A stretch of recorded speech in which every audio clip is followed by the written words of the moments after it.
Hello વિદ્યાર્થી મિત્રો, નમસ્કાર. યુટ્યુબ ચેનલમાં આપ સર્વનું હાર્દિક સ્વાગત છે.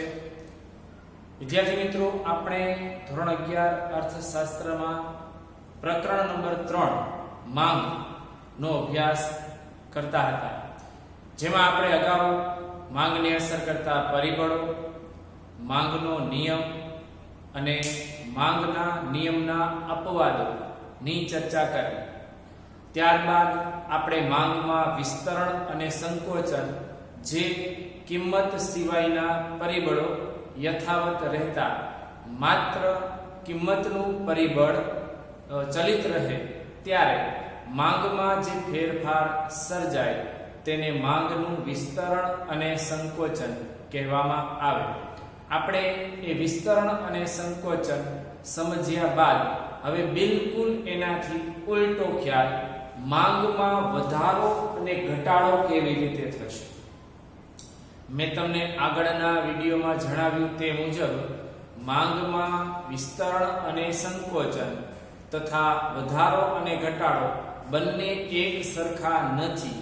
એ જુદા જુદા પરિબળોને આધારે સર્જાયેલી પરિસ્થિતિ છે. માંગનું સંકોચન અને વિસ્તરણ એ ત્યારે થાય જ્યારે અન્ય પરિબળો યથાવત અને કિંમતનું પરિબળ ચલિત હોય. જ્યારે માંગમાં વધારો અને ઘટાડો એ ત્યારે સર્જાય જ્યારે કિંમતનું પરિબળ યથાવત ધારી લેવામાં આવે અને કિંમત સિવાયના પરિબળો ચલિત હોય. એટલે કે કિંમત સિવાયના પરિબળોને કારણે માંગમાં વધારો કે ઘટાડો સર્જાય.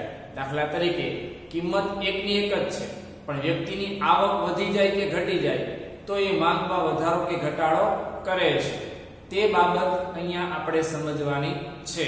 તો વિદ્યાર્થી મિત્રો, 3 ગુણનો આ પ્રશ્ન પણ એટલો જ અગત્યનો છે. માંગમાં વધારો અને ઘટાડો જોઈએ આપણે એનો અભ્યાસ. જ્યારે વસ્તુની કિંમત યથાવત રહે, પહેલામાં આપણે શેની વાત કરી હતી? ફરીવાર તમને યાદ કરાવી દઉં કે વિસ્તરણ અને સંકોચન ક્યારે હશે? જ્યારે કિંમતનું પરિબળ ચલિત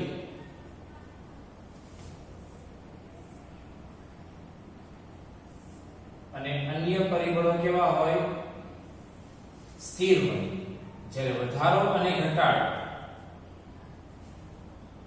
માંગમાં વધારો અને ઘટાડો સમજવો હોય તો અન્ય પરિબળોને કેવા રાખવાના? ચલિત. અને કિંમતનું પરિબળ કેવું રહેશે? સ્થિર. આ બાબતને ખાસ મગજમાં યાદ રાખવાની છે. માંગમાં વિસ્તરણ અને સંકોચન ક્યારે થાય? જ્યારે કિંમતનું પરિબળ ચલિત હોય અને અન્ય પરિબળો કેવા હોય? સ્થિર. માંગમાં વધારો અને ઘટાડો ક્યારે થાય? જ્યારે અન્ય પરિબળો ચલિત હોય અને કિંમતનું પરિબળ કેવું હોય? સ્થિર. તો અહીંયા આપણે કિંમતને કેવી ધારી લીધી? યથાવત. કિંમત યથાવત રહે અને અન્ય પરિબળો ના ફેરફાર એટલે વધારો કે ઘટાડો ને કારણે વસ્તુની માંગ વધે તો તેને માંગનો વધારો, વસ્તુની માંગ ઘટે તો તેને માંગનો ઘટાડો કહે છે. કિંમત યથાવત રહેતા અન્ય પરિબળોના ફેરફારને કારણે વસ્તુની માંગ વધે તો માંગનો વધારો, વસ્તુની માંગ ઘટે તો તેને માંગનો ઘટાડો કહે છે. આપણે વિસ્તરણ સંકોચનમાં જે માંગમાં ફેરફાર થતો એને સંકોચન કે વિસ્તરણ કહેતા. અહીંયા અન્ય પરિબળો ના ફેરફારને કારણે છે. એટલે માંગમાં વધારો થાય તો એને માંગનો વધારો, માંગમાં ઘટાડો થાય તો માંગનો ઘટાડો કહે છે. આમ માંગમાં વધારો કે ઘટાડો અન્ય પરિબળોના ફેરફાર પર આધારિત હોય છે. માંગનું સંકોચન અને વિસ્તરણ કોના પર આધારિત હોય છે? કિંમતના પરિબળના ફેરફારને આધીન હોય છે. જ્યારે માંગમાં વધારો અને ઘટાડો કોના પર આધારિત હોય છે? અન્ય પરિબળોના ફેરફાર પર આધારિત હોય છે. વિદ્યાર્થી મિત્રો, આ માંગમાં થતો વધારો અને ઘટાડો સમજવા માટે આપણને અહીં એક અનુસૂચિ આપેલી છે. આ અનુસૂચિમાં આપણને 3 કોલમ આપેલી છે. પહેલી કોલમમાં આપેલી છે વસ્તુની કિંમત. કિંમત આપણે કેવી ધારી લીધી છે? યથાવત. એટલે એકની એક જ કિંમત રહેશે. ગમે એટલી માંગ વધે કે ગમે એટલી માંગ ઘટે, કિંમત બદલાશે નહીં. કારણ કે આ માંગ વધે ઘટે કોના આધારે? અન્ય પરિબળોને આધારે વધે અને ઘટે છે. અહીંયા વસ્તુની માંગ આપેલી છે 1 એકમ, 2 એકમ, 3, 4 અને 5 એકમ. હવે આ 3 એકમોની માંગને આપણે મૂળ માંગ ગણી તો ત્યાંથી જો કિંમત ત્યારે કેટલી છે? 3 એકમોની માંગ એ કિંમત કેટલા રૂપિયા છે? 3. હવે જો આ માંગ ઘટીને 1 રૂપિયા 1 એકમ થાય છે તો પણ ત્યારે એની કિંમત તો કેટલી રહે છે? 3 રૂપિયા જ રહે છે. એ યથાવત રહે છે. પણ તો આ 3 એકમોની માંગ 1 એકમની શા માટે થઈ? તો અન્ય પરિબળોને કારણે. કાં તો વ્યક્તિની આવક ઘટી ગઈ હોય, કાં તો વસ્તુની કિંમત વધી ગઈ હોય, કાં તો ગ્રાહકોની ફેશન રુચિ બદલાઈ ગઈ હોય, સરકારી નીતિઓમાં ફેરફાર થયા હોય. આવા કોઈ પણ પરિબળો અસરકારક બને ત્યારે એ માંગ જે મૂળ માંગ હોય એનાથી શું થઈ જાય?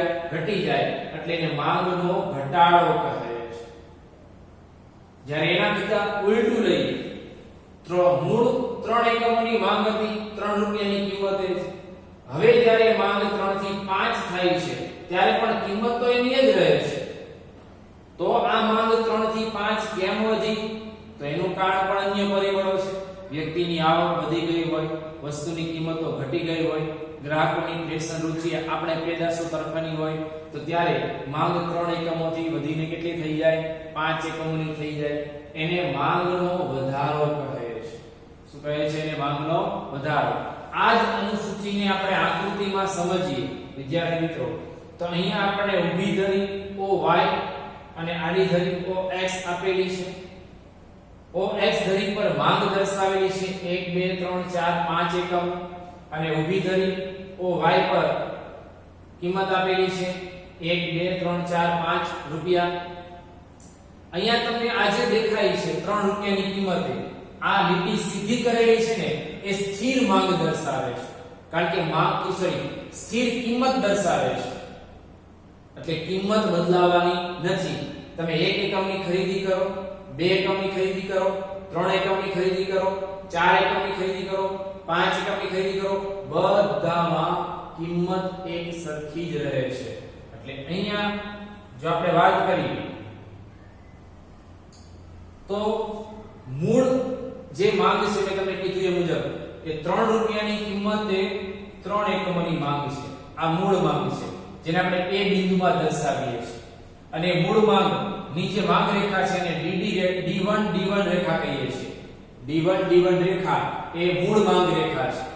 હવે આ મૂળ માંગ રેખાથી વાત કરીએ, જો કિંમતનું પરિબળ તો યથાવત જ રહે છે, પણ અન્ય પરિબળોના ફેરફારને કારણે માંગ રેખા આ બાજુ ખસે, એટલે કે સહેજ ડાબી બાજુ ખસે તો માંગમાં શું થાય છે? ઘટાડો. ત્યાં B બિંદુનું સર્જન થાય છે. એટલે કે માંગ 3 એકમોની હતી ને ઘટીને કેટલી થઈ? 1 એકમની. કિંમત તો 3 ની 3 જ છે, તો પણ 3 એકમોથી માંગ ઘટીને કેટલા એકમો થઈ? 1 એકમ. તો એ અન્ય પરિબળોને કારણે બને છે.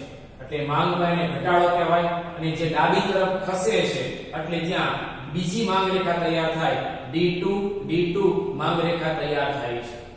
અને એના કરતા ઉલટી વાત કરીએ તો એ મૂળ માંગ રેખાથી જમણી તરફ સહેજ ખસે તો ત્યાં 5 એકમો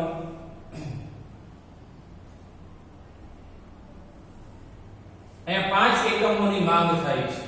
તો ત્યાં C બિંદુ રચાય છે. એના પર ત્રીજી માંગ રેખા બને, D3 D3 માંગ રેખા બને. અહીંયા મૂળ માંગ રેખા એ પોતાની મૂળ સ્થાનેથી જમણી તરફ સહેજ ખસે છે, એટલે આ બાજુ જાય છે. એને માંગમાં વધારો કહે છે. ડાબી તરફ ખસે તો એને માંગમાં ઘટાડો કહેવાય, જમણી તરફ ખસે તો એને માંગમાં વધારો કહેવાય. એટલે એનો અર્થ એવો કે માંગનું જે વિસ્તરણ અને સંકોચન હતું તે એક જ માંગ રેખા પર દર્શાવાતું. માંગનું સંકોચન, વિસ્તરણ અને સંકોચન એક જ માંગ રેખા પર દર્શાવાતું. જ્યારે માંગનો વધારો ઘટાડો એક કરતા વધારે માંગ રેખા દ્વારા દર્શાવાય છે.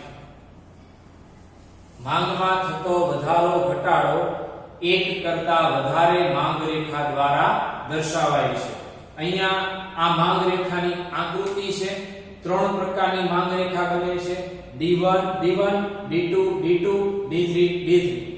આનું વિશ્લેષણ સામાન્ય રીતે કરીએ તો આવું કંઈક તૈયાર થાય કે વસ્તુની કિંમત યથાવત રહે અને અન્ય પરિબળો બદલાય તો માંગમાં જે વધારો લાવે તેને માંગનો વધારો કહેવાય છે.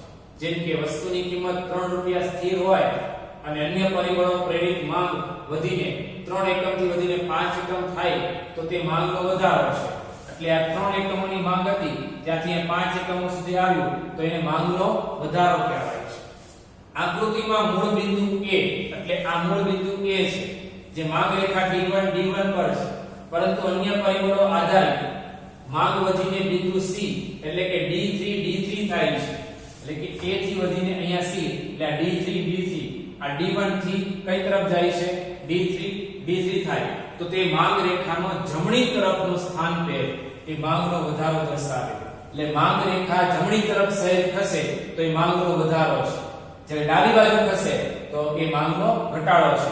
એની પણ વિગત આપેલી છે કે ઉપરયુક્ત રીતે જો વસ્તુની કિંમત 3 સ્થિર હોય, અન્ય પરિબળો પ્રેરિત માંગ 3 એકમ હોય, જે આકૃતિમાં A દ્વારા D1 D1 પર દર્શાવેલી છે, એટલે આ મૂળ માંગ રેખા તે સ્તરથી જમણી બાજુ એટલે કે વસ્તુની માંગ ઘટીને B બિંદુ માંગ રેખા D2 D2 થાય, એટલે કે માંગ રેખા આ D1 D1 થી આ બાજુ ડાબી તરફ જાય તો D2 D2 થાય તો માંગમાં થયેલ ઘટાડો માંગ રેખા D1 D1 થી ડાબી બાજુની નવી માંગ રેખા એટલે કે આ મૂળ માંગ રેખાથી આ બાજુ ડાબી બાજુ D2 D2 માંગ રેખા જો આ તૈયાર થાય છે. D1 થી ડાબી બાજુની નવી માંગ રેખા D2 D2 માંગ રેખાનું ડાબી તરફના સ્થાન પેર પર જોવા મળે છે, જે માંગનો શું દર્શાવે છે? ઘટાડો દર્શાવે છે. ટૂંકમાં જમણી બાજુ માંગનો વધારો, ડાબી બાજુ માંગનો ઘટાડો. માંગનો વધારો અને ઘટાડો એકથી વધુ માંગ રેખા દ્વારા જાણી શકાય છે. એટલી માંગ રેખા દ્વારા એકથી વધુ 1 2 અને 3 માંગ રેખામાં જોવા મળે છે. માંગમાં વધારો થતા માંગ રેખા મૂળ માંગ રેખાથી કઈ તરફ ખસે છે? જમણી તરફ, એટલે કે આ બાજુ. અહીંથી આ બાજુ એ માંગ રેખાનો માંગમાં થતો વધારો છે, જ્યારે માંગમાં થતો ઘટાડો એ માંગ રેખા મૂળ માંગ રેખાથી આ મૂળ માંગ રેખા છે એનાથી કઈ તરફ ખસે? ડાબી બાજુ. એ માંગ રેખાનો શું દર્શાવે? ઘટાડો. વિદ્યાર્થી મિત્રો, આ ખાસ 3 ગુણનો પ્રશ્ન ખૂબ જ સરળ છે. તમે આ આકૃતિ અને અનુસૂચિને આધારે આ વિશ્લેષણ સરળતાથી અને મૌલિકતાથી પણ લખી શકો છો. પણ આ કોષ્ટક ખાસ યાદ રાખજો કે માંગનું વિસ્તરણ કે સંકોચન હોય તો કયું પરિબળ ચલિત રહેશે? તો કિંમતનું પરિબળ ચલિત રહેશે. કયું પરિબળ સ્થિર ધારી લેવું પડશે? અન્ય પરિબળો. અને માંગનું વિસ્તરણ સંકોચન કેટલી માંગ રેખા પર દર્શાવાય? એક માંગ રેખા પર.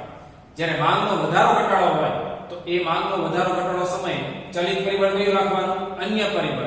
અને સ્થિર કયું ધારી લેવાનું? કિંમત. તો માંગનો વધારો ઘટાડો તમને કેટલી માંગ રેખા પર દર્શાવે છે?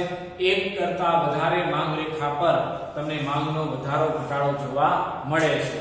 આ વિદ્યાર્થી મિત્રો 3 ગુણનો અગત્યનો પ્રશ્ન છે. ખાસ એક વખત આને આકૃતિ બનાવતા અને અનુસૂચિને જોતા શીખી જજો. તમે એના આધારે આનું વિશ્લેષણ કરી શકો છો.